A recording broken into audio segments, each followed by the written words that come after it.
Do you know that as an Eastern European, it is so bizarre to see corporations having political leanings? Like here in Europe, you can tell, well, this company, maybe its CEO is voting for this party or the other party, but like the company as a whole obviously doesn't have political leanings because you would think there are so many people in there, like some of them will lean left, some of them will lean right, some of them will have this opinion over that. Because it's not a hive mind. Like, the only way you can have a hive mind at a company is if the company is fascistic enough to force everyone to think the same. Like, you need a thought police. You need indoctrination camps. There is no other possibility. If I get 10 random people in a room, some of them will have different opinions on things. Some of them will have different political leanings. But when literally everybody thinks the same, it is incredibly creepy and unsettling. And I wouldn't want to work at that company. But it seems that more and more Western companies, especially entertainment companies, are doing that. Like, they're having everyone think the same thing. And usually it's inclusivity good, but we need to exclude right-wingers so we can be more inclusive. Does that make any sense? Like, I don't know, but look at this, right? So, according to this website, they are attacking a political pundit, Carl Benjamin. Like, this is just the worst thing you can do for business. It doesn't make any sense because this guy has around 1 million subscribers and he's also British. Games Workshop is a British company. Like, they're not incredibly famous to the point where you can say they're the Walt Disney and too big to fail. Like, most of their customers, I assume, come from the UK. So you're attacking a guy that has 1 million subscribers and lives in the UK. All you're doing is you're telling your customers who give you money that if you like this guy, you're a bad person. So, like, a lot of customers will be, well, why should I give you my money then if you're morally judging me? Like, people do not like strangers morally judging them. It's like me judging a woman on the street. Like, she's not going to care. In fact, she's going to look at me with disdain. It's like, who am I to her? I'm not her father. I'm not her husband. I have no relationship with that mademoiselle. So if you go and you morally judge strangers, they're just going to despise you. So why would you do that to your customers? And the question is, who exactly is this catering towards? Because most people never even heard of Sargon of Akkad. Like, they're viewing, like, you're just picking on this dude, right? They're not going to study the lore. They're not going to find out who this guy is. So they're just going to view it as an act of pettiness. So it's just like two types of customers. The ones that just don't know and like, why are you picking on this guy? And the ones that do know and they're like, what on earth are you doing? Why are you morally judging me for listening to a political pundit?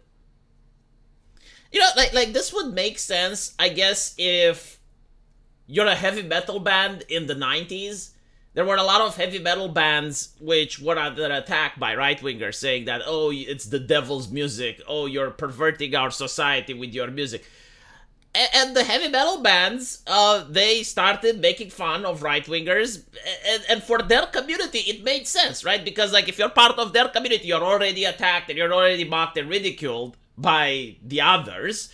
So having the music that helps you cope with that can actually lead to sales. This is not going to lead to sales because it's just going to make people think that your writers are very petty. Because that's the thing, you know, it looks from the outside like, okay, well, the company has the IP and the company created this, but the reality is they just have the brand. Very few people that are there are actually responsible for creating the phenomenon that Game Workshop is. They inherited the legacy. Like, you just go there, you apply for a job, and they hire you. And once they hire you, you now have the ability to tinker with the content. And to use the content like a VTuber in order to attack the people that you hate and to attack the people that you dislike is incredibly petty. But anyway, apparently, this is an author that people know in the fandom for injecting his politics everywhere. And what I found really interesting is that he's posting pictures with orcs and is saying that these are the freebooters and they support pride, trans rights, and Black Lives Matter. Orcs. From Warhammer 40k. This is a writer. Like, when I write for my video game, I'm thinking like, okay, this is the character, this is their personality, this is their motivations. Would they say such a thing? Now, I personally do try to stay away from the idea of making good characters or evil characters. Like, my characters just have motivations and personalities. So when it comes to these things, I would be like, well, maybe they would, maybe they wouldn't. I don't know. But like when it comes to orcs from Warhammer 40k, why would they still have the same symbolism we have today? Like, why would the Black Fist exist 40,000 years in the future and have the exact same symbolism that exists today? Why would orcs, who are a male-only species and reproduce completely different than humans, even have the colors of LGBT or the concept of LGBT? Because again, like they do not reproduce the same way we do. But finally, let's assume that, okay, well, you just want this to be a meme. Like, you're not really saying that orcs support these things. You're just like using your toys in order to support your ideology. Well, if that's the case, why would you want the orcs to do it? Like, one type of narrative that many authors have, it's like, usually this was done with storytellings for children. It's when you want to teach something for the audience. If it's a bad thing, you usually have the villain supporting it. If it's a good thing, you have the hero supporting it. You don't want the hero to support bad things, and you don't want the villain to support good things. In this situation, the orcs are the villains. Why would you want them to support the things that you consider to be good? What type of writer does this? Like, how detached and disconnected from reality you are? How do you think this is going to be received?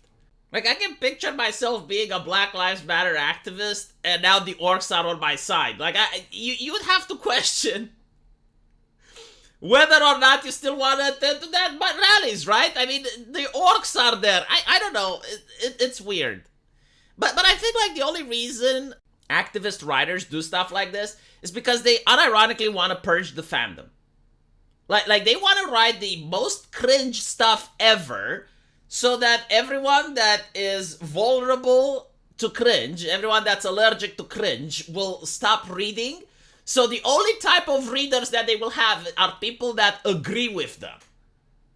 And you get to see how the Jannies do this on various forums, and the community managers do the same. Like, they go on Reddit, they go on various places, and these are individuals that are extreme radicals. Extreme radicals to the point that it's not that you disagree with them, it's that you unironically think that they're mentally insane.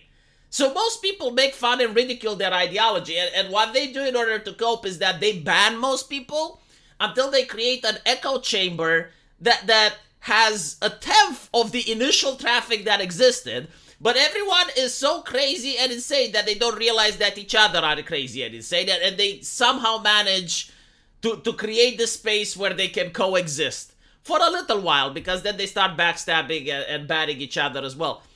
But this is pretty much what's happening here. Like, you get this person that's writing the most extremist stuff possible so that most people just tune out, and hopefully over time he will have just 1/10 of the readership, but those people that are the 1/10 agree with them. And this is what inclusivity means. Let me know what you guys think, and as usual, I will see you in the comment section. Take care.